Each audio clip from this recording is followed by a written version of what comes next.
welcome to Unapologetics, the podcast where we usually will read a Christian article and explain why it's stupid, but this time we're watching a Christian video and explaining why it is stupid. Now, this is a video about John Lennox, and it's somebody else doing a video about him, but it's, it's a Christian video, basically just saying, hey, look how smart we are. We're totes the smart people here. Keep in mind, this podcast, Unapologetics, is brought to you by adamandeve.com.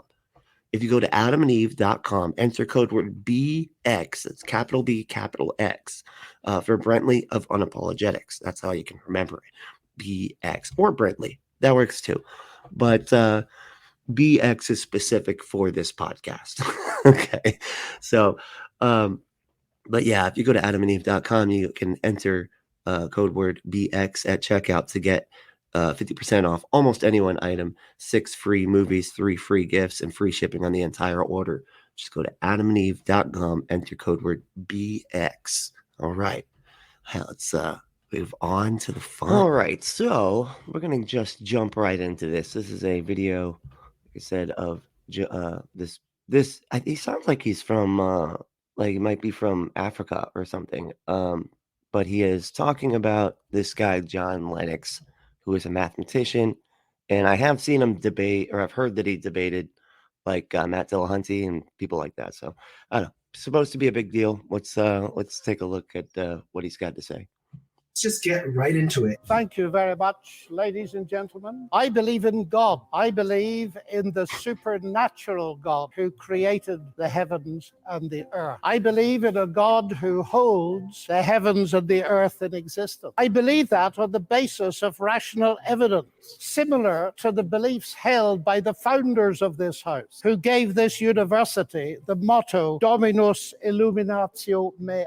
They saw no contradiction between faith in God and the utmost excellence in rational inquiry. It boggles my mind how many people, even Christians, believe that faith is, by its very nature, irrational and blind. But Luke himself said that he wrote the book of Luke so that you may have certainty concerning the things you have been taught. Christian faith is simply trusting what God has revealed, and it has absolutely nothing to do with blind faith or not having any good reasons for believing what we believe. The other thing that I want to say is... Are you sure? Because it sounds like that's exactly what you're saying. You literally just said, hey, a Bible verse says that this is that this Bible verse was written, or this book was written so that you can just use this as evidence. And we all know that you can't use that as evidence. That's just evidence of a claim, nothing more. I'm not coming at this blind, right? I choose to believe the Bible because it's a reliable collection of historical documents written by eyewitnesses during the lifetime of other eyewitnesses. They report supernatural events that took place in full. So wrong on so many levels. It was, it was not eyewitness accounts. They were claims of 500 eyewitness accounts, but none of them were provided. And none of the Gospels were written by any eyewitness. They were not written by eyewitnesses. That's just anybody that knows anything about historical scholarship on the matter would tell you that. Fulfillment of specific prophecies, and they claim that their writings are divine rather than human in origin. So again, this is not just, close your eyes and hope you feel something, type stuff. We do not have a God who calls upon us for blind faith. We have a God who speaks. We have a God who has revealed himself. Then where is he? Let him speak. Why don't you move to the side and then let your God come forward and we can talk to him, okay? And as we look at the rise of science in the 16th and 17th centuries, Alfred North Whitehead and many others commented that men became scientific because they expected law in nature, and they expected law in nature because they believed in a lawgiver. Something that atheists today like to ignore is that for many of the most brilliant scientists throughout history, belief in God was the very foundation of their science and the very civilization we enjoy living in today. Popular atheist Lawrence Krauss makes this same mistake. Listen to Jeff Durbin respond to Lawrence's misunderstanding of history. When Krauss makes these kind of ignorant, anti-historical claims, they need to be confronted. They just need to be confronted. You see these audacious, bold claims made by these popular atheists many, many times. And if you just don't know history, then you just aren't thinking and considering it, like how irrational that is. Okay, say what it actually is, man, and quit instead of just saying, this scientist, this, well-known well lauded scientist who's had is like he's someone that is reputable like crazy. Like he has been he's written tons of books. He's just a very reliable source as far as like actual information goes. Now this Durbin guy, not so much. He's just a guy. He just talks into a microphone about magical beliefs. The institutions and the history that gave Krauss his degree and his perspective were developed by Christianity, by the Christian worldview. And that is a fact of history. It cannot be ignored. So when he says like it's counterproductive today, it's like, well, you mean the worldview that gave you the nation that you're in, it gave you the ideas that you hold to that are just very good ideas? You mean the worldview that developed the world in the way that it is now? But we developed beyond that. That's the thing. Yeah, those people at the time were using that skepticism for other things, but they're like, oh, but not my thing, though, and they discovered like scientific breakthroughs and whatnot while using scientific skepticism as it applied to other things, but they refused to apply it to their own beliefs. And then that's kind of like what the modern age did, was like, hey, you got to turn this skeptical lens onto yourself too, man. Like these are weird beliefs to have. Like, come on. Acting like it's scientific is just absurd, and acting like science acting like science is reliable because the people who who came up with stuff in the past were Christians as well as scientists, and that means something. That means that Christianity is reliable, or I don't even know. Now, because of the Christian worldview, watch this. Here's the thing. It's not an accident of the Christian worldview. It's not just happenstance that the Christian worldview developed Oxford, Cambridge, Yale, Harvard, all the rest. It's not an accident. Like, it just happens to be the case that those institutions were created by Christians on the basis of the Christian worldview as Christian institutions to spread the gospel. It's not an accident that science was given rise, modern science was given rise out of that. It's because explicitly of the Christian worldview. When you look at Isaac Newton and all of the things that he was doing when he was appealing to the Christian worldview in terms of all the work that he was doing and pointing to Bible verses, that's what grounded his discovery. And when you look at all the Christians in history, the famous Christian scientists, how did it ground his discovery? You're just saying that it did. You're just like, yeah, and Christianity is how he came up with this stuff. How though? How is believing in things like a dude walking on water and turning water into wine and coming back to life foundational for science in any way, shape, or form? It doesn't make any sense, dude. And just because someone in the past believed something and then had some kind of breakthrough in science does not mean that the religion was what caused the breakthrough. But the real Christian scientists in history that gave us what we have today in terms of technology and modern medicine and all the rest, it's not an accident of the Christian worldview that we got all of that. It was directly derived from it. As we will continue to see. He just keeps claiming that it was directly derived from it, yet he can't make a single argument as to why that's the case. Like, he's just saying that it is, and he's like, it is because I said it. What Lennox says here is very similar to the kinds of things people like Jeff Durbin are saying today. So, ladies and gentlemen, I'm not ashamed of being both a scientist and a Christian, because arguably Christianity gave me my subject. What I am amazed at is that serious thinkers today continue to ask us to choose between God and science. That's like asking people to choose between Henry Ford and engineering as an explanation of the motor car. When Newton discovered his law of gravity, he didn't say, I've got a law, I don't need God. No, he wrote the Principia Mathematica, arguably the greatest work in the whole history of science, because he saw that God is not the same kind of explanation as a scientific explanation. God doesn't compete. Agency does not compete with mechanism and law. As an example, just listen to the way Richard Dawkins... Yeah, he's making a separate category for it. That's what he's doing. He's like, this is not a scientific truth. Like, he's like, it's different. It's a different kind of truth than those over there. So we're just going to keep this belief separate from all of the other kind of and basically it makes it immune to any kind of scientific scrutiny, and like, oh no, you can't have any scrutiny on it. Like, that's a different type of belief over here. Come on. presents God and science as being contradictory. The idea that something that you don't understand, you immediately say, oh, God did it, is not only logically flawed, but actually aesthetically offensive. I mean offensive in the sense that it subtracts from the beauty and the elegance of science. We've got this wonderful theory for life, to then have to jettison all that and throw it away, having explained the origin of complexity and the beauty of life, to then say, oh, God did it. Because things like God, things that are complicated and capable of designing anything, have to come about by some explicable process. They come about late in the universe, not early. I've got to stop. Thank you very much. But the key issue isn't whether you have a theory that might explain the origin of life. The key issue is actually whether science is a legitimate starting point at all. Richard Dawkins just assumes that everyone should view science as the default starting point. But as we'll soon see from John Lennox, that is one of the very points that we should be debating. Why is there something rather than nothing? Alan Sandage, the brilliant cosmologist who became a Christian in his 50s, said God is the answer to that question. But people are now so desperate to... That's not an answer to the question.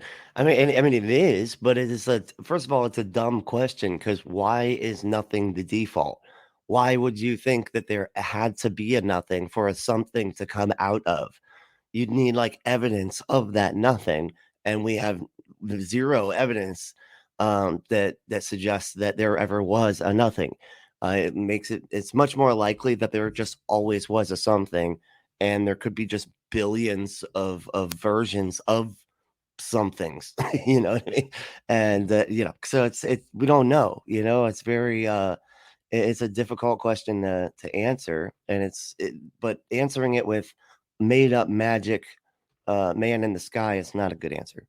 to show that the universe created itself from nothing, which seems to me to be an immediate oxymoron. That is such a that's begging the question. You're saying that it made the universe made itself from nothing. It's so funny when they say this, because every time I get this, I'm just like, wait a second. They're like, you believe that nothing created everything. And I'm like, wait a second, like, what created God? And they're all like, well, nothing created God. And yet everything was created from that thing that nothing created. You believe that nothing created everything, man. You believe that nothing created, because you do believe there was a time when there was nothing, and that nothing is the default. And yet somehow a God not only popped into existence, but somehow popped into existence and always had existed, and then created everything out of the nothing. You believe that everything came from nothing. Like that's you, man. I'm like, I don't know. Okay. But I don't think that nothing is the default. That's where I'm at. I don't know. And I'm actually being honest about that, and not some pompous dickhead like one to act like he knows everything.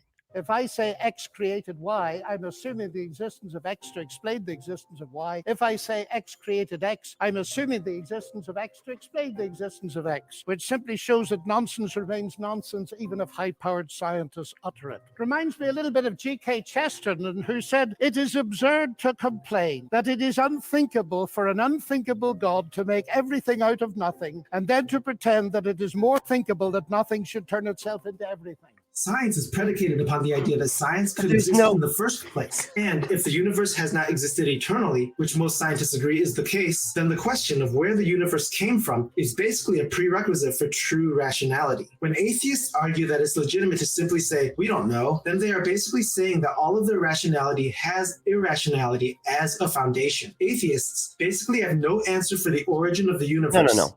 There's just certain questions that we can't. We do have like the what he's alluding to is that you can't understand if logic works if we can't if we can't say where it came from, or how all of this started, how everything came about, like, and therefore logic can't possibly work because you don't even know where logic came from. Like, it's this whole weird kind of line of questioning, right? And and a lot of it is just dishonest. It's just to make you doubt, like, that the systems that we have and that we use in order to figure things out, there's always going to be an unknown. That's the whole point of creating the system that we use to figure things out, is there's an unknown. Okay, how do we go about figuring it out? Okay, well, the method that we've used that has been the most reliable has been logic, and then using that logic to apply to skepticism for scientific experimentation and things like that. That's been the most reliable.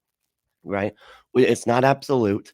It's our best. We're human beings. We make mistakes, right? But it is our best method, right? And that is the whole point, is to take as little assumption as possible, and ask as many questions as possible, and then only base our answers off of actual fucking evidence. That's, that is the best we've got. Okay, it might not be perfect, and yeah, we don't know where everything came from, if everything needed to come from anywhere.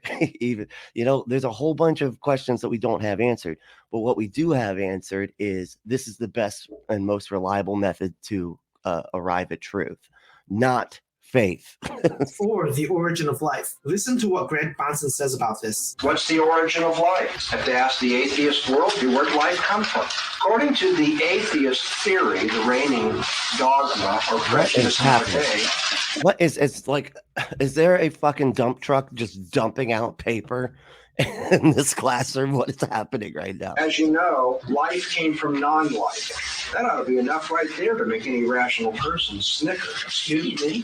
Life came from non-life. In fact, I thought it was one of the established principles of biology that spontaneous generation is not true. And you know what the atheist will say? I mean, he may have a more sophisticated way of doing it. Basically, the atheist says, we want one exception. Just give us one exception to our universal rule. So, well, if I give you one exception, it's not universal. And if we start giving out exceptions, then the Christian can just as easily What say, is happening in this classroom? Holy shit. There's like a war going on in the back. There's just a paper ball fight happening, and now like a airplane's flying up. Jeez Louise, a rocket's going to take off next. I want an exception too. At every point that you think that what I'm saying is not rational, not consistent, then I just want an exception. Oh my God. Demand of rationality. No, I cannot give you an exception. Where'd life come from? The idea that there was a prebiotic phase of evolution where chemicals just somehow came together accidentally and life originated. We have evidence of this, man.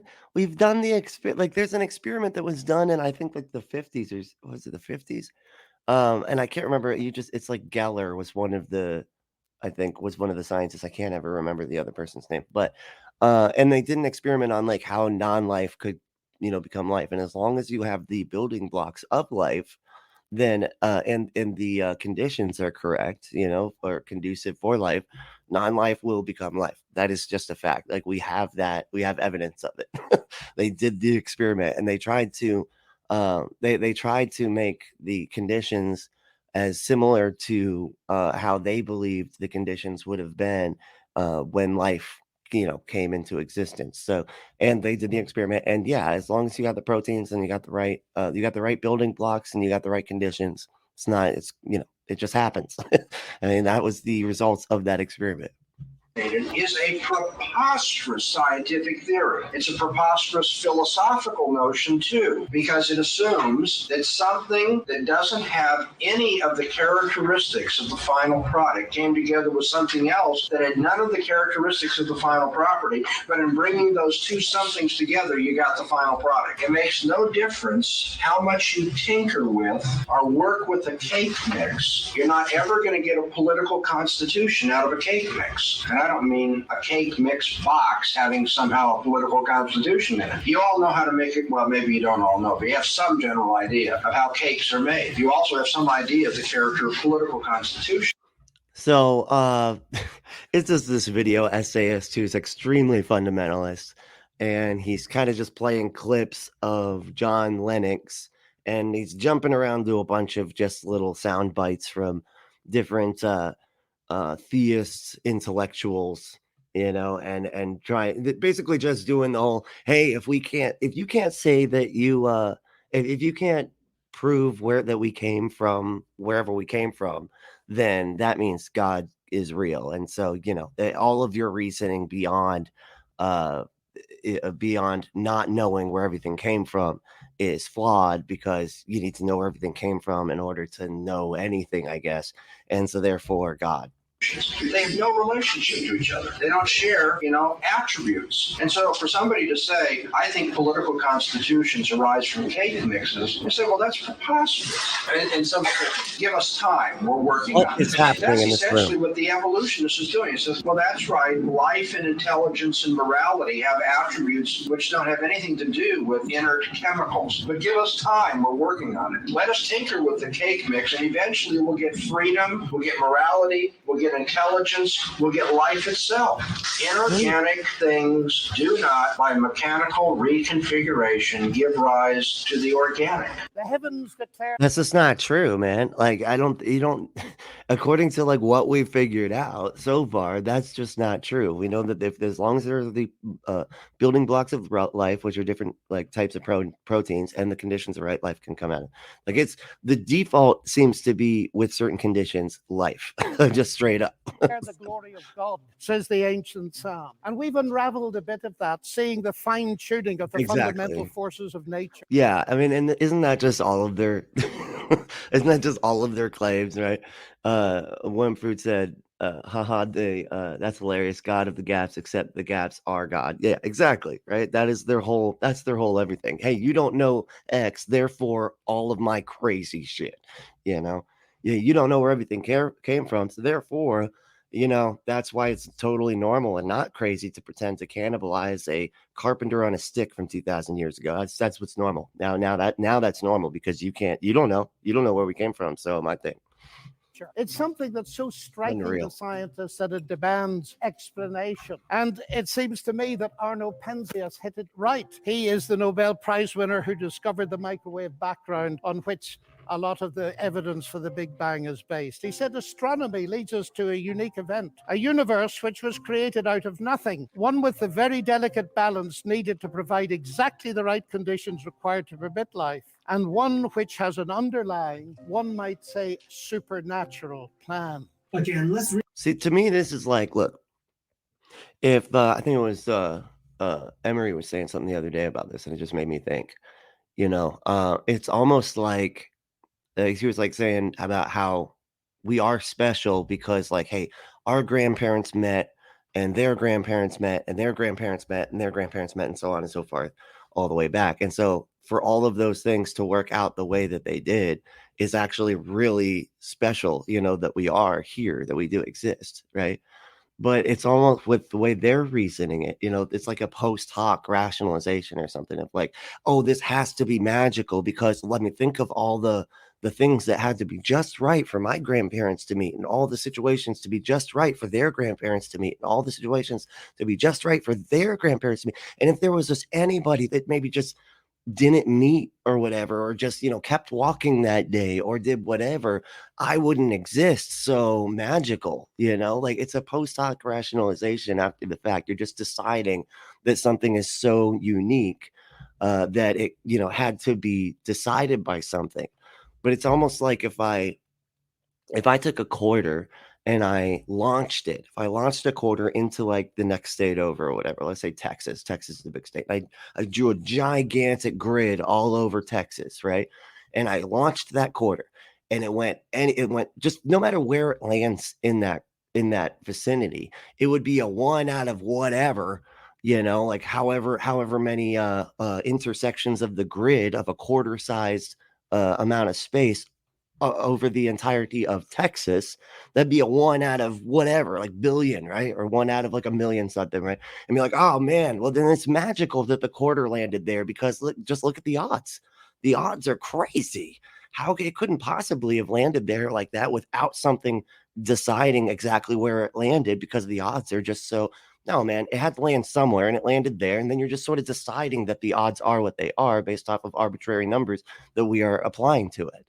Reemphasize that the very existence of it's just rationalizing after the fact. The universe is a stumbling block that atheists have not yet been able to overcome, and I would argue that they never will. But I want to come to what I think is one of the fundamental arguments for theism. I take it this house believes in reason. That's why we're... See, yeah, Wormfood said, the first time I heard the puddle analogy, it blew my mind. Yeah, that is a really good one. I think it was from the Skeptic's Guide, or no, I always want to say that Skeptic's Guide to the Universe because that's a great book. Read that book; it's a great book.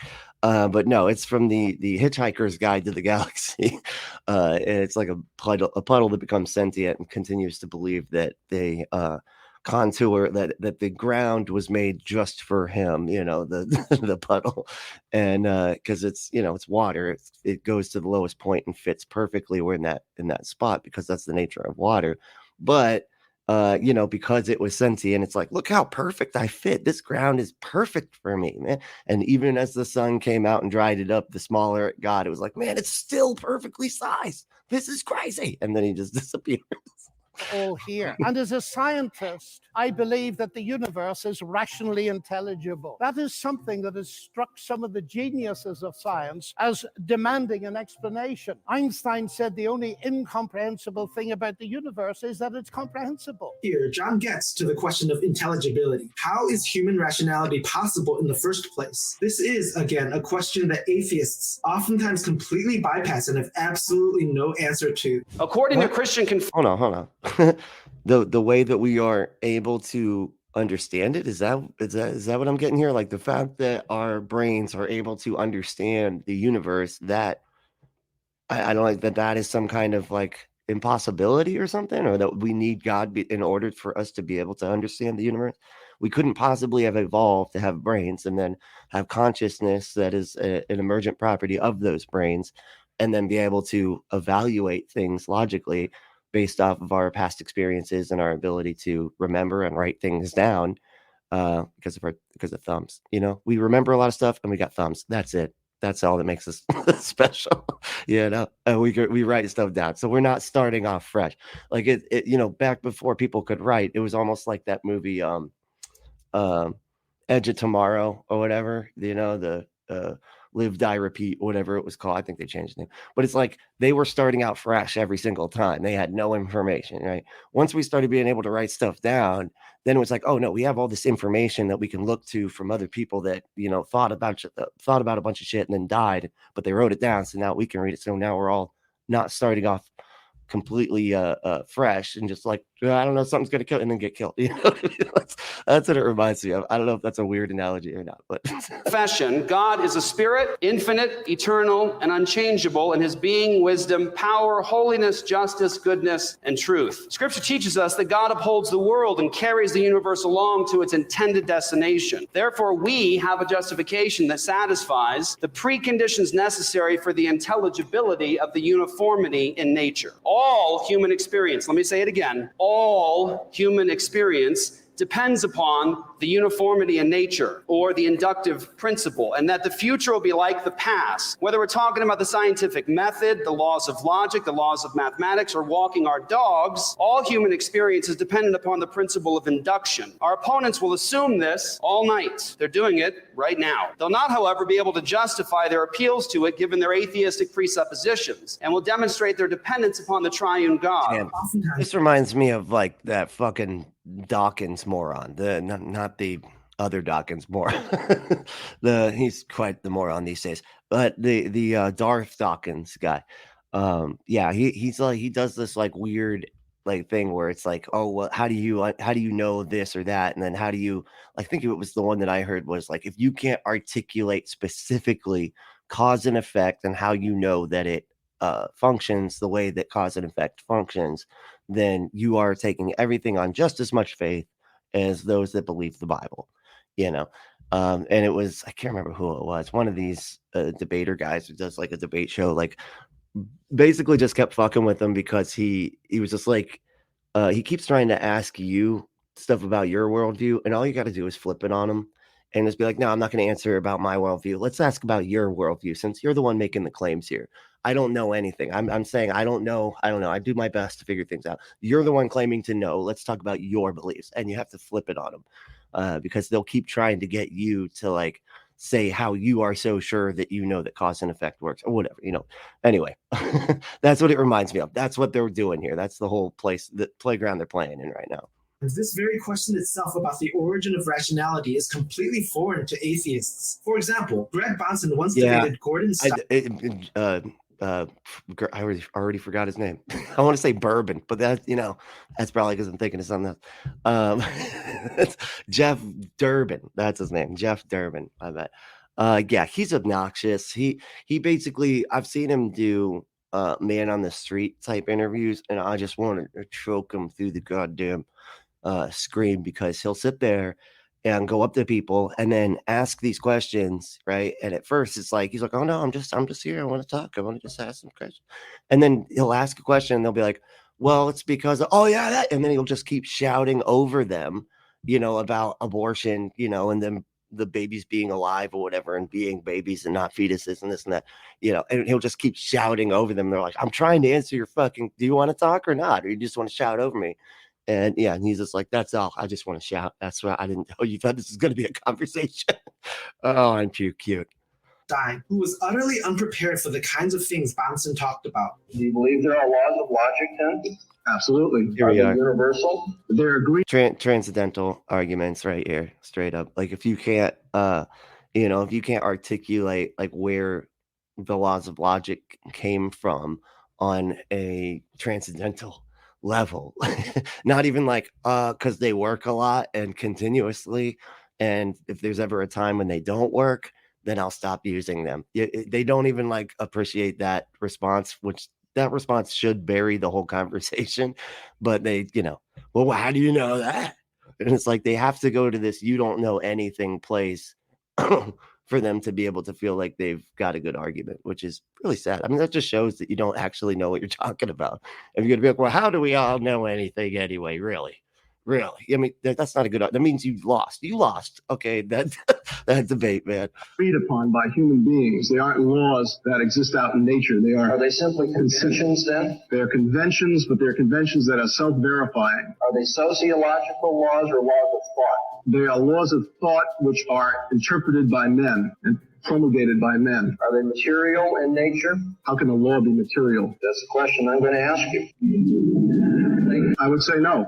First time that you have an opportunity to cross-examine Dr. Bonson. Why? What is with the sound on this fucking video, man?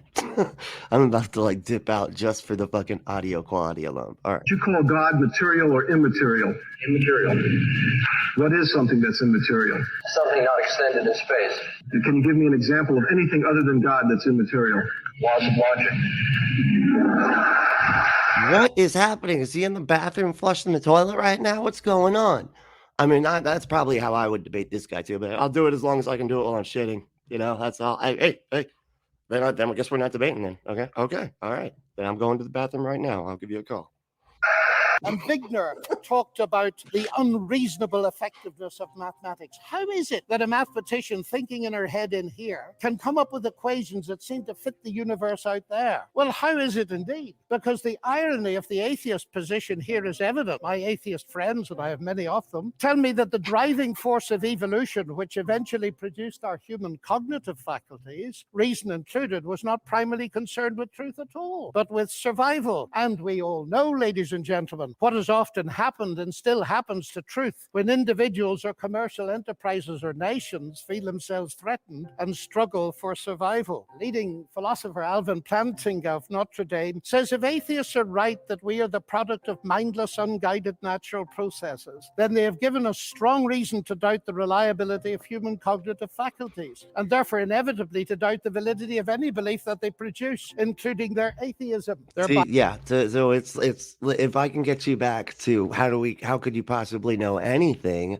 if nothing's guiding everything, then you couldn't know anything, therefore God or whatever. It's crazy. It's this weird line of reasoning where they just it just shows that they have to tie themselves in fucking knots in order to make sense of their insane beliefs. And it's crazy too because they don't get that this could be, you could take out God and replace it with any magical being and use those kind of arguments and they'd hold up just the same. And you're like, leprechauns, well, how do we even know if there's nothing, if leprechauns aren't guiding our evolution and all that, it's biology and their belief in naturalism would therefore appear to be at war with each other in a conflict that has nothing at all to do with God. Yet my atheist friends still insist that it is rational for them to believe that the evolution of human reason was not directed for the purpose of discovering truth. And yet, it is irrational for me to believe that human reason was designed and created by God to enable us to understand and believe. Look, and here's the thing: when it comes to rationality, on the face of it, if he would stop right there and then be like, "Look, I just believe that all of this came from something," right? That would not in itself be irrational. But if you walk this out to the level that he has, where he's like decided on a particular God, decided that God interacts with him on a daily basis, that he can contend to that God and pray and ask for stuff and all this, and believe that God is communicating with him through the words of a 2,000-year-old book of nonsense. All that is unbelievably irrational, man. Like if you're sitting there going, I don't know, I just kind of believe that God's directing me in this path, like that's irrational. Okay. You can believe that it all came from something. I'm like, okay, well, that's not necessarily irrational. But when it comes to a Christian's day to day, that shit is fucking irrational. Sorry, dude. It just is. The truth. Curious logic. What John said earlier in this section about mathematics is very insightful. Usually, atheists will argue against. I know it's the I have a black friend for atheists. I don't. Wormfood said I don't have. I don't hate atheists. I have an atheist friend. Did he just tokenize atheists? He absolutely did. Yes. Universal abstract objective concepts such as morality and mathematics, and say that these are concepts that are inventions developed by humans. However, there are enormous problems with this claim. So my point is, people did not create laws of math because math worked perfectly well before people were around to describe it. Did they come from the universe? That's a common belief, especially among secular. But I mean, okay. The thing is, dude, if you go into do numbers exist? I'm going to have to spend the next 5 hours, if not, I mean, more than that, 50 hours talking to philosophers about whether or not math is real and numbers exist. Okay. Because this is like one of the most deepest philosophical conversations ever to be had, right? Really, math kind of doesn't exist. Math is just consistency. That's it.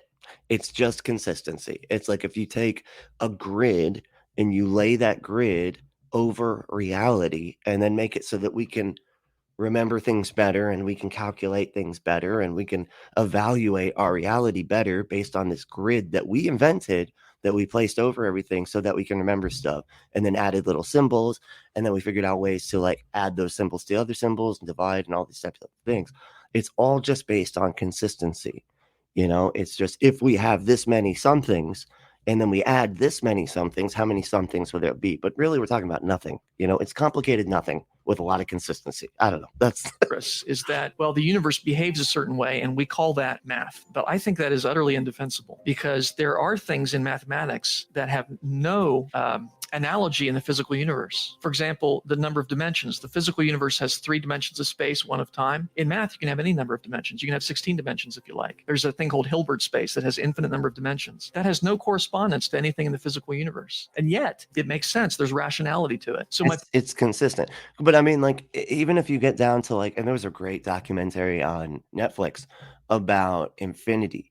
And that's, take some acid, watch that shit. Okay. That's some fun. But it was just about how there's so many paradoxes in just the concept of infinity alone. Like, and I can't remember how they did it. I'd have to look at it again. But it was like you can have infinity represent 1 and you can have infinity represent 0. And that means infinity is in contradiction to the most basic law of logic, non-contradiction, right? Because something cannot be 1 and not 1 simultaneously, but infinity can, because it's full of paradoxes, right? Yet we definitely know, or we can kind of see, I guess we could say that infinity could correspond with reality as far as we could tell. Like it looks almost like the universe is infinite. I don't know. I mean, there is definitely some ways that you turn a mirror on itself, that's infinite, right? I don't know. Right. But I don't know. It's an interesting concept. But it's just because we're just figuring stuff out, and it's so much better to have a humility about that, and be like, look, we're just doing our best. We're just doing our best, and this is our best. And you're like, well, your best isn't perfect, therefore you know nothing. You're like, shit, you got me. You got me, because my best isn't perfect. So fuck. I must not be able to know anything then. You're right. Yep. The point is, math goes beyond the physical universe. The physical universe doesn't get infinitely small. You get down to the level of atoms and then in quarks, and then there's kind of a quantum fuzziness there. But these shapes go on forever. So math didn't come from the universe. The rational answer that Christians can give is that math, just like other abstract universal One person said, if I started preaching Discordianism, ooh, that sounds like it's some kind of science that's based on accordions, like the things that you anyway. I don't know what that is. What is this? What is Discordianism? That sounds awesome. I'm just gonna say that word, Discordianism. That sounds like a punk band album or some sort. I don't know. I'm just saying because Discord, because that's awesome. Discord's great. It's like anarchy, right? Concepts such as morality and the laws of logic reflect and come from the mind of God. However, like with the origin of the universe, the origin of life, and the origin... Prove any of that, man, or at least even give us a reasonable argument as to how you know that that's the case. You can't do any of those things, yet you expect above and beyond for the opposite of those claims. Of human rationality, atheists simply don't have an answer for these kinds of universal abstract concepts. By contrast with that, biblical theism asserts that ultimate reality is personal and intelligent, and the reason science works, and this was the motivating force that drove the great pioneers of science, is that the universe out there and the human mind in here that does the science are ultimately the product of the same intelligent divine mind. Human beings are made, we are told, in God's image. And that means... Does anybody know what the fuck that means? I'm so I get this a lot from people, and it's so interesting. Like my mom, I was talking to my mom, and don't get me wrong, she's a really sweet lady. She's just wrong about a whole lot of shit, right? And she was like, yeah, I believe that people inherently have value because we were made in God's image. And to me, I'm just like, that's a non sequitur, dude. Like, how does that follow at all? Right? They're just like, hey, we got to be nice to each other because people have value because we look like some magical thing I can't demonstrate exists. We look like them. We are made in their image. Therefore, don't kill people because, the image of God. Was it like how you got to walk me back through that? Like, how does that allow you to perceive people as having value? If you're just like, because of, God was, we were made in God's image, just doesn't make sense. That science can be done. That makes infinitely more sense to me as a scientist than atheism does. I love that line, and I completely agree. Christianity indeed makes infinitely more sense to me than atheism does. With atheism, I'm left with countless unanswered questions, but with Christianity, I have rational answers to all of these questions. No, you don't. You're just deciding on answers, man. That's the thing. You're being dishonest. We are not. We are being honest about what we do and do not know. And honestly, that was like the biggest thing that made me deconvert, was just being like, look, I know that I'm lying about this.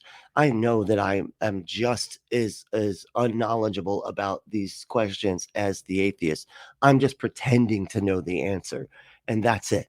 I'm just made up an answer that's just sort of like an answer all answer, and a lot of times they'll say, like, I've heard people say the Occam's razor thing, like, oh man, if it answers as many things with a single proposition, then that is Occam's razor. Like it's not multiplying entities, right? Or whatever. But the thing is does anything ever work that way? Like if we actually looked at like what caused World War II, would it be just one thing? Would we be like, one thing happened and that explains all of it? No, never. That's never the case. In science, that's never the case either, it doesn't seem. It's never just one thing. It's like all myriad of things that cause things to happen the way they do or whatever. It's never just a single answer, all answer, nothing answer. It's just not how anything works. Oh, let's see, Wormfood. Wormfood said, Discord. Oh, okay, thank you. Yes. Discordianism, god damn, that's hard. Is religion based around math? Oh, no shit. Chaos causes randomness. Randomness, iterated infinity will cause random patterns to form. Patterns interacting with each other cause order. Yeah, that's interesting. That almost kind of reminds me of the fuck, what was it from Jurassic Park? That guy, he had his anarchy God, what is it? Chaos theory? Yeah, it kind of reminds me of chaos theory. So Now, let me come briefly to ethics. Ethical behavior, like rational behavior, of course, does not itself require religious belief. This is consistent with the fact that humans are created in God's image as rational, moral persons. But just as I suggest... again, see, he just breezes over that. Because we were created in God's image of rational, moral persons. Dude, you got to like say how those things are related at all. Come on, at least just give me some kind of understanding of like how this leads to that leads to this, because you're just skipping a whole chunk here.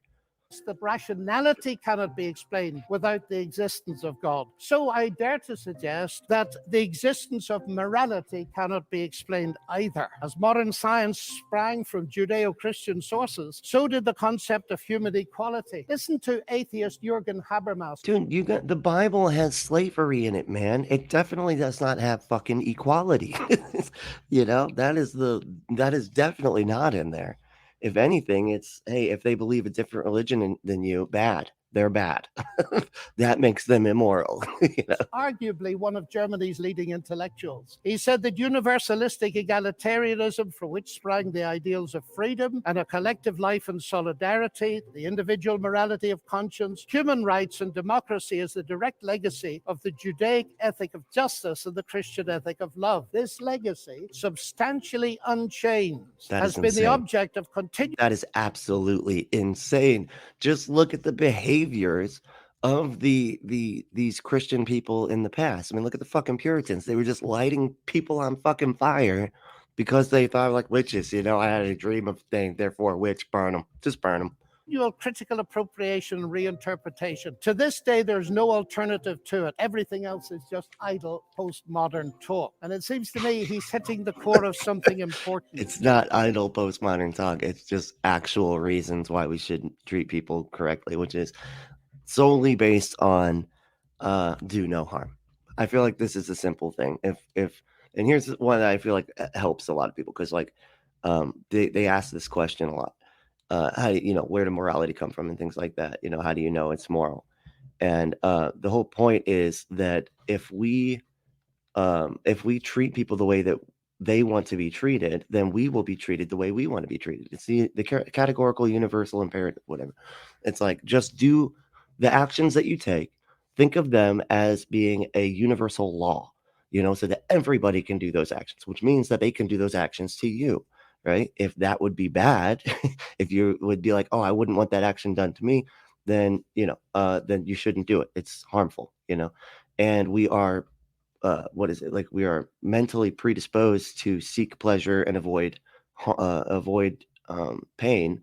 So we should make that our basis of, you know, morality. Like, how can we help people gain pleasure and avoid pain? Like, that's just that, because we're naturally predisposed to do that anyway. Because the value of a human being on which such egalitarianism rests is based not on what the human being can do, but what she's made of, or how she's made in God's image. I never forget speaking on one of my many visits to Russia to... Interesting. Yeah, so he said, and we just recognize or imagine patterns as humans, the law of three and the law of fives, etc. Okay. Yeah, that makes, I mean, honestly, that makes good sense to me, that it's all just, it's almost like when you see faces in wood or whatever, it's just like, oh, our brains just will find stuff. We're like, oh, that looks like a face. Oh, that's a unicorn in the cloud. Like, we just make, we just decide stuff that are there based on what we are putting together with our mind. It's very much so a product of our perception. A colleague in the Academy of Sciences, and he said, John, we thought we could abolish God and retain a value for human beings. We found we couldn't, and we murdered millions of them. And Alexander Solzhenitsyn has said, if I'm asked... Yeah, religion's never caused mass murder of any kind. That's something that's never happened. Those Puritans didn't light anybody on fire because of their religion or anything. Why is it that 60 million of my fellow countrymen were sacrificed? He said the answer is, we have forgotten God.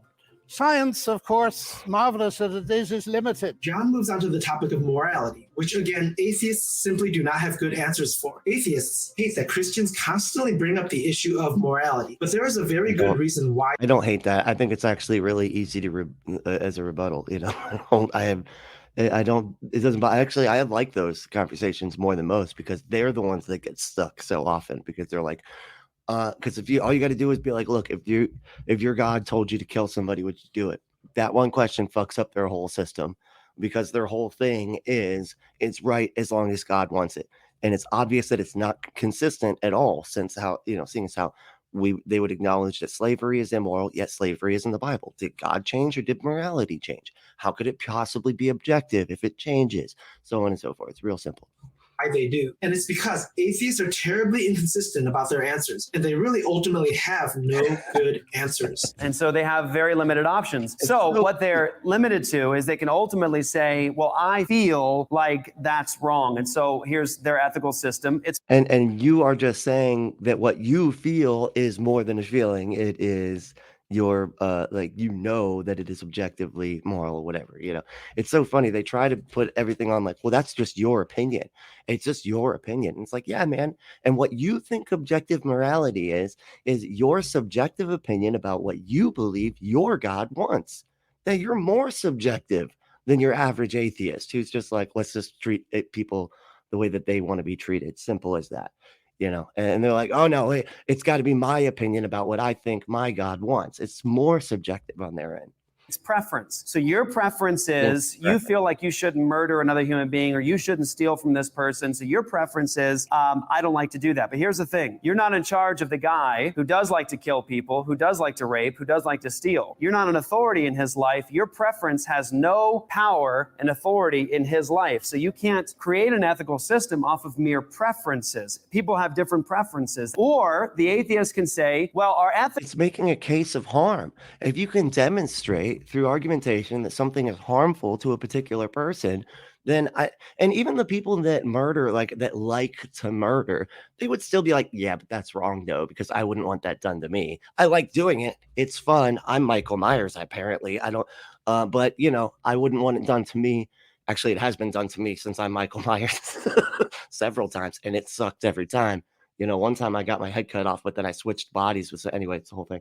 The ethical system is based upon societal convention. So society determines what is right, what is wrong, what is immoral. So they're limited to society will determine. Okay, so if we grant the unbeliever the presupposition that society determines what is moral, then that means that Hitler wasn't wrong, Germany wasn't wrong, because their society had determined by democratic vote that Hitler was in charge and that's not a person. I know it looks like a person. It's not a person, it's a Jew. And one more thing, when the unbeliever... And that's so funny because that's the type of stuff that y'all will be convinced of.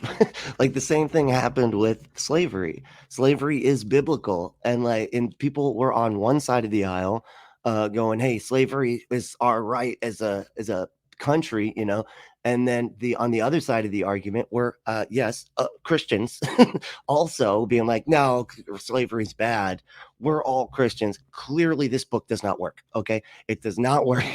It's like Christianity does not work as a moral code in any way, shape, or form. It's just whatever you want to find in your book and say that it's moral or not. That's it. It's still completely subjective. You're just using a different code. You're using a different method to arrive at what is moral. Most of us that are not religious will say we have a humanistic understanding of morality, like what's best for the community, what's best for all of us, functioning together, because we're a communal species. We are pack hunters, whatever, we survive best in packs. So what's best for the pack is best for us. Therefore, socialism really. But anyway, we can't get into that whole thing. Believer says, well, I have a basis for ethics. It's what works to keep us alive. We've determined that if you murder others, then we're not going to flourish. We've determined if you steal from others, we're not going to flourish. We've determined if you... He's responding right now, it seems, to Sam Harris's book, The Moral Landscape, where he tries to use a scientific approach to moral philosophy, which I think he did a good job in that book. I disagree with that dude a lot on a lot of different things, but he did a good job on that book. If you rape others, we're not going to flourish. What's the hidden assumption there? The borrowed capital from Christianity. Human value and dignity, and that society should flourish. Because says the people that base their beliefs off a book that says you can beat another human being as long as you own them as your property. we must ask the unbeliever. We must ask them, are we stardust? They say, oh, yes, we're stardust. Like Carl Sagan said, we are stardust, right? No, I would say I think so. I don't know. Neil deGrasse Tyson, he says, we're stardust. Well, let me ask you a question. What makes you think stardust must flourish? What if I want to kerosene the whole anthill? Who are you to argue with me? You're acting like stardust should flourish and should produce and should do well. I think there's actually a lot of human suffering in the world, and if we just ended it all, we would end a lot of human suffering, and there are actually a lot of people who think just like that. That is like, what are you, the fucking evil robot when like the AI goes sentient or whatever? It's like, I know how to eliminate suffering. People seem to not like, so I'm just going to kill everybody. That'll fix everything. I am the evil AI in almost all the fucking movies. And you have no argument with them, no objective basis for morality. All you have is preference, societal convention. That's all you have. And that brings me we can Jesus, we could like, if it's I from a standpoint of morality or objectivity, I would say being outside of human or outside of any thinking mind's opinion. That's supposed to be what I understand is objective, is outside of any thinking mind's opinion.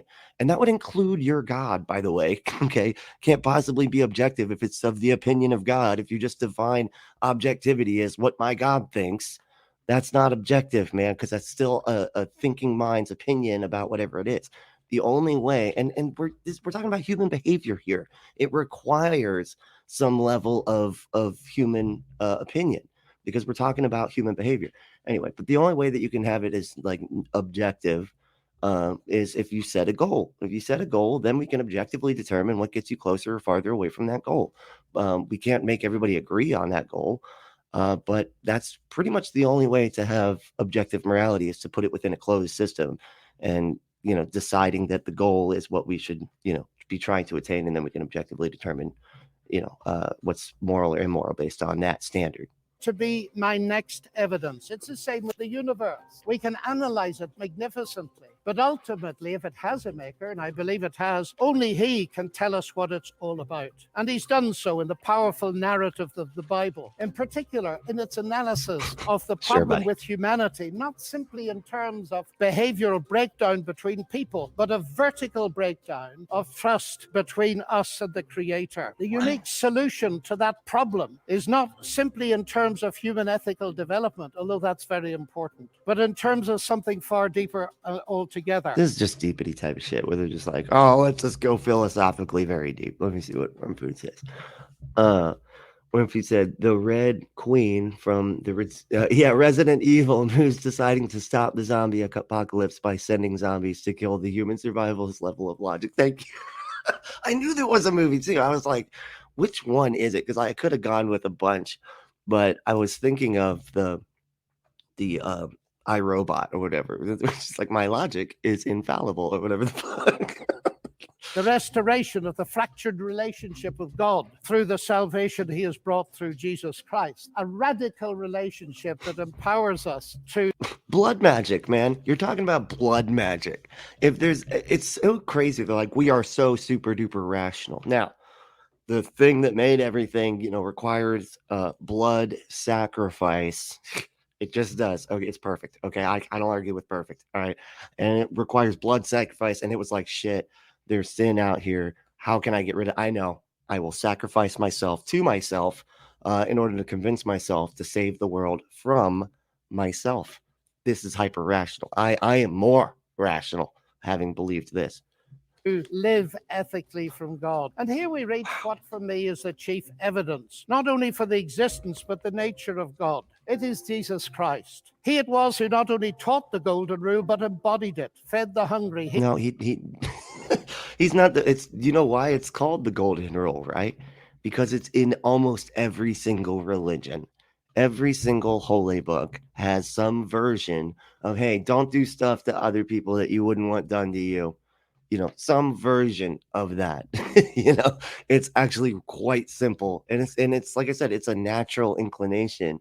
We have mirror neurons. We have like things in us naturally that keep us from wanting to hurt other people. Usually, when there is that guy that he's talking about that like just wants to kill everybody, there's usually something severely wrong with their head. Like one of the main through lines, if you look at serial killers, they all have had some kind of major blow to the head in their childhood development. That's very common. I don't think it's all the time, but it's very common, and they damage the frontal lobe, which is where your mirror neurons are, which is why they're okay with hurting other people, because they don't understand that this makes it okay for other people to do it to you on some kind of philosophical level. But anyway. Healed the sick and suffering and welcomed society's outcasts. Yeah. Brought honor and respect to the marginalized. Thank you. And it predates religion even. Yeah, exactly. The shame. And he's brought forgiveness and peace to multi-millions around the world. He's able to do this, of course, because though he was a man, he uniquely never was only a man, but God become human. The central evidence for this when they say this stuff and they're trying to sound so profound, they sound completely insane. This God became human. That's right. I know it's very intense, very deep. Claim is, of course, his historical resurrection from the dead that launched Christianity in the world. This is, of course, ladies and gentlemen, a crunched issue. If Jesus rose from the dead, death is not the end and atheism is false. If Jesus did not rise from the dead, Christianity is false. I love that John gets to Jesus Christ and the gospel here. I do agree with John that the resurrection of man, doesn't that just show you exactly how weak your entire worldview is? That it has to all depend on something having happened that nobody's ever been able to demonstrate has ever happened and never will happen again. But because you believe it happened that one time, that solidifies your religion. That's crazy. That's like me saying that, well, hey, as soon as the sun, if somebody could prove that the sun didn't, dance around in the sky, and be dropped in the water or whatever, just like seeing it like move and spin all around or whatever. I believe that did happen at one point, and that's what my entire belief system hinges on. It's like something that nobody's ever seen and nobody ever will see, and something that we know for a fact can't happen.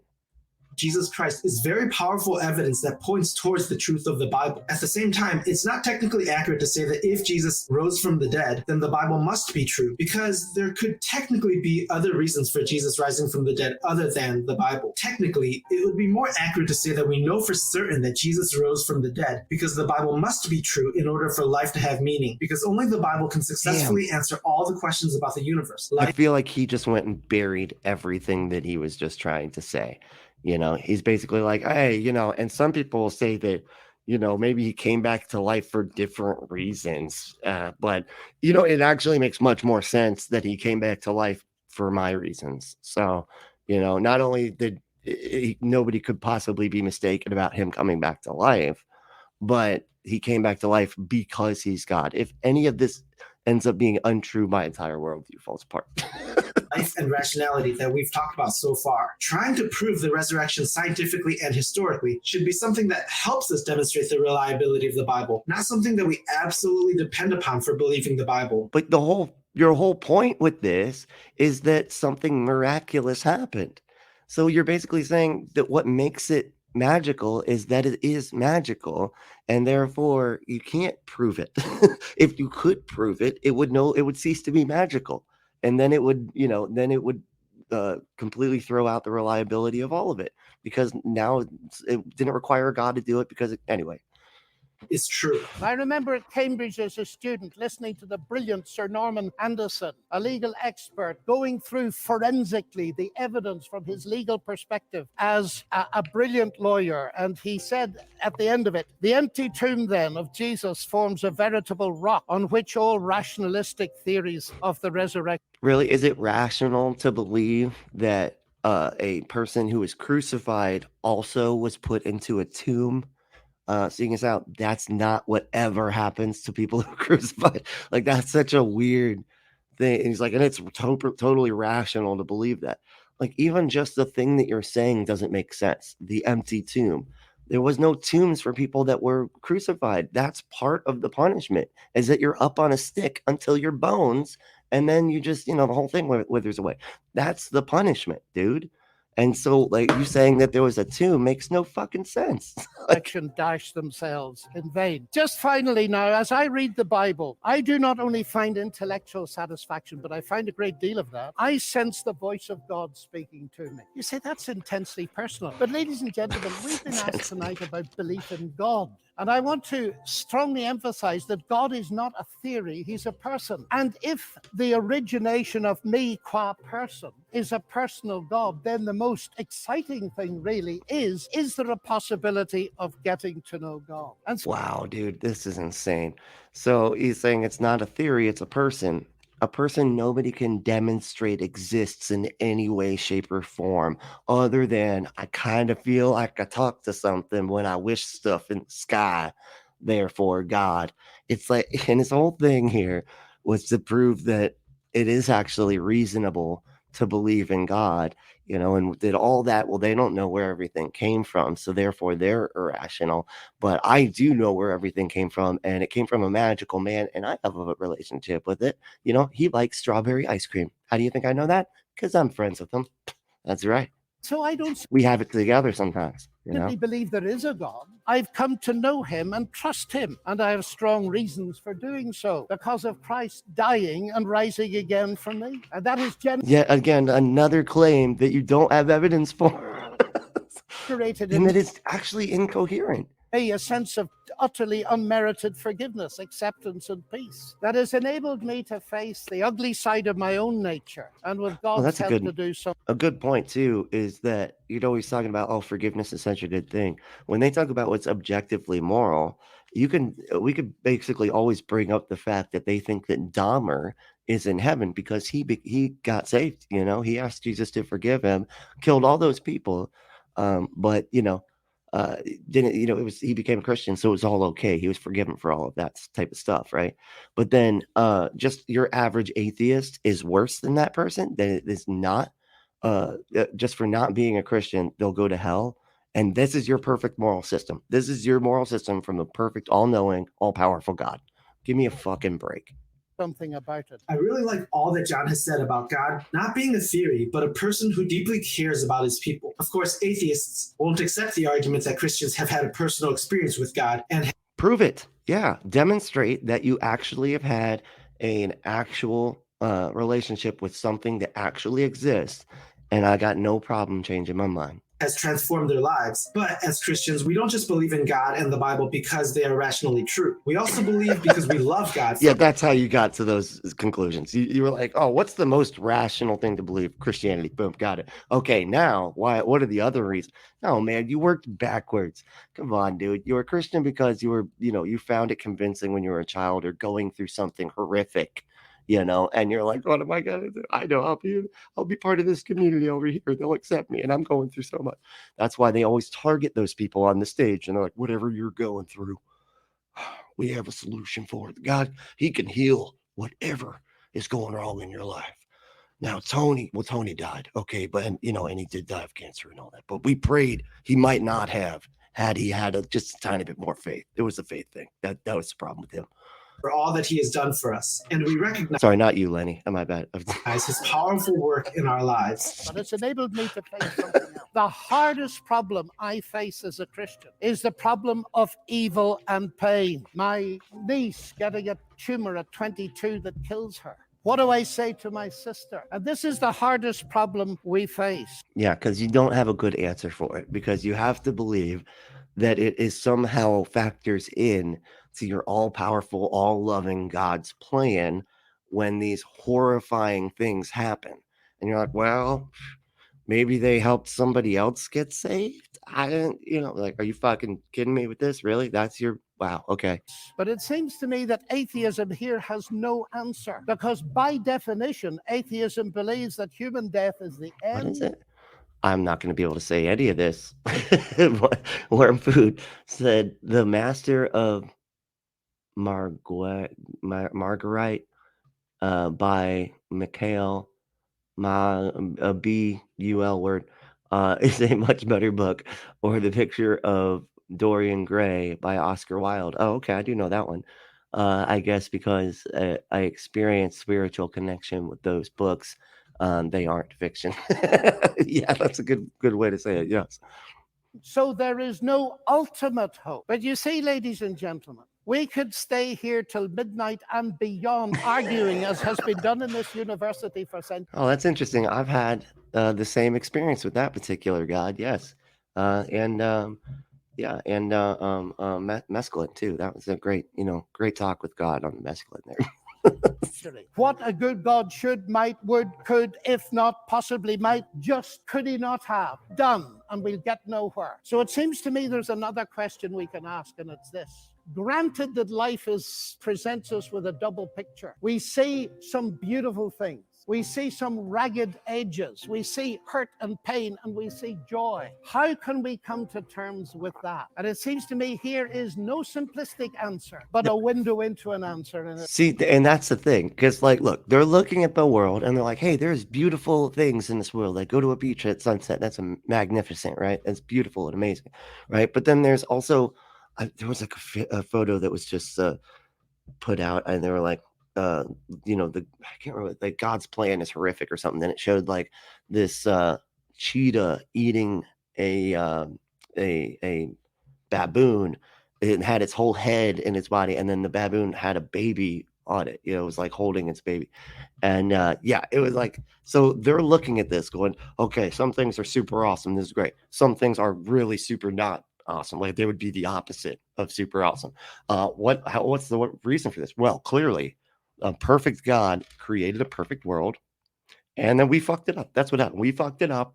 And now everything's all, some perfect things, some's like super horrible things, and everything in between, That's this. If it is actually true that Jesus is, as I believe him to be, the Son of God, then we can ask the question, what is God doing on a cross? And the answer comes back at the very least. God has not remained distant from our human suffering, but has become part of it. And the other side of that... This makes zero sense, man. You're just acting like all of these claims are true. You're like, how is the cross connected to me? Like, how do you know the cross happened? Like, how do you know that Jesus actually did anything? How do you know that it just doesn't exist? How do you know that isn't the case?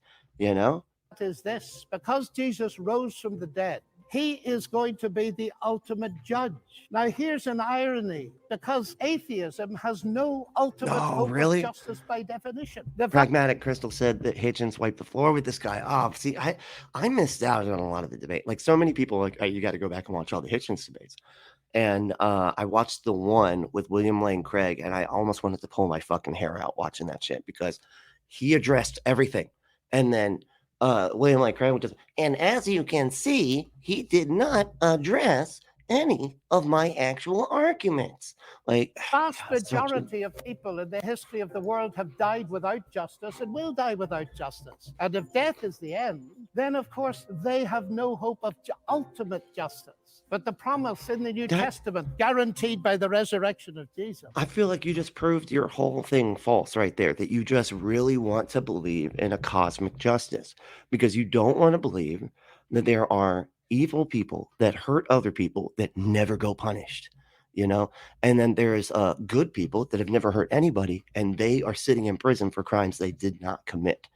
They don't want to believe that that could possibly be the case, but I've got fucking news for you.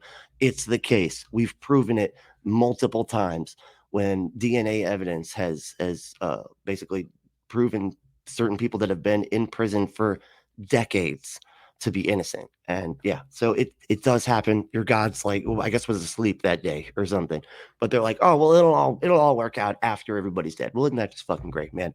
Congratulations. So when nobody gives a shit anymore, when we're all dead, is that he is to be the judge in the coming day. So, ladies and gentlemen, those are some of the reasons why I believe that God is real and worthy to be trusted. Thank you. Your whole argument is just that the reason I believe is because I already believed. I was like, because God's got to be true, because otherwise nothing I think makes sense. So God's got to be true. Like, it's begging the question. John ends his powerful speech by talking about Unreal. the problem of evil and suffering and how the Christian God is really the only answer to this problem. What? Atheism can't provide any. Are you fucking kidding me? That's he's doing the William Lane Craig thing, where he's just acting like the thing isn't. It's like, dude, the problem of evil is specifically for monotheists. It doesn't apply to anybody else, you dumb fuck. Like, what are you talking about? Like, even if you just believed in plural God, like if just more than one God, right? The problem of evil would be solved. Boom. Oh, all the gods are fighting over each other's stuff, and they, we get caught in the crossfire, and so that's why bad things happen to good people, right? Monotheism, one God in control, and yet bad things happen to good people, and this one God is in control of everything. He's either not good or he doesn't fucking exist. I'm going with the second one. Purpose or comfort for anyone regarding the issue of evil and suffering, because to I wasn't flicking you guys off. That's just a cool way to like walk down the 1 and 2. Anyway, you should try that with your boss sometime. It's really funny. They don't know what to do. They don't know what to do. What happened? Oh, I knocked the sound out. And the evil and suffering in this world points us all towards our desperate need of a savior who can wipe away every tear and give us eternal joy in heaven with God. But there's also a warning here, like too. This complete brainwashed answer. Like, it makes it sound like you have not, it's like you don't actually listen to anything anybody ever says. You're just like, my thing's true. Stop thinking. My thing's totally real. God's, Jesus sacrificed, and I'm not thinking any further. The same God who gave us a path towards relationship and eternal joy with him will also surely punish all who refuse to worship the one who created them to worship him. So Jesus. The message to all is this: repent and believe before it's too late. And if you do, you will experience the fullness of joy. It's like, repent and believe in my thing, okay? Because if you believe in my thing, then you get to go to a golden amusement park. But you know what happens if you don't believe my thing? You get tortured for all eternity. No, this only happens after you die, so you can't check. All right, now I'm not being manipulative. You are. Your face is manipulative. That's that. Wait, as you live life the way God created you to live it. Thank you so much for watching. If you like these videos, I want to. Okay, this guy. It's so odd that that's the guy that makes these, because that's just not the voice that I was hearing in my ears just now. But well, hey, thank y'all so much for hanging out. This is a lot of fun. If you want to, you know what you can do. You should, and you should want to, because it's fun. Go to adamandeve.com, get yourself some sex toys. Go to adamandeve.com, enter code word Brently. That's my name, Brently, Brently, at checkout to get 50% off almost any one item, 6 free movies, 3 free gifts, and free shipping on the whole order. And it is discreet packaging, as uncool as that actually is, because. And I don't know, if it's me, I want the packaging to let everybody know how fun my day is about to be. You know what I'm saying? Anyway, so go to adamandeve.com, enter code word Brently at checkout to get your exclusive offer. That is adamandeve.com, enter code word Brently, Brently at checkout. And yeah, thanks for watching. Super, super fun. That was a fun one. I've been doing these they're shorter live streams. This tends to be all I can really say about it. But I like to just mess with these people and have fun and see what's going on down in the depths of Fundy too. You know what I mean? So this is the type of stuff that they watch on the regular. So I think we should all familiarize ourselves with it. But all right, thanks for watching. If you want to support the show, there's a bunch of ways you can do that. I am Punk Apostate on Cash App. If you want to do that for a one-time thing, that'd be great. I also have a Patreon, and all that type of stuff will be in the show notes. So you want to, there's a bunch of ways to support the show. So, but hey, make sure you stay logical, loving, skeptical, and compassionate. And we will see you next time.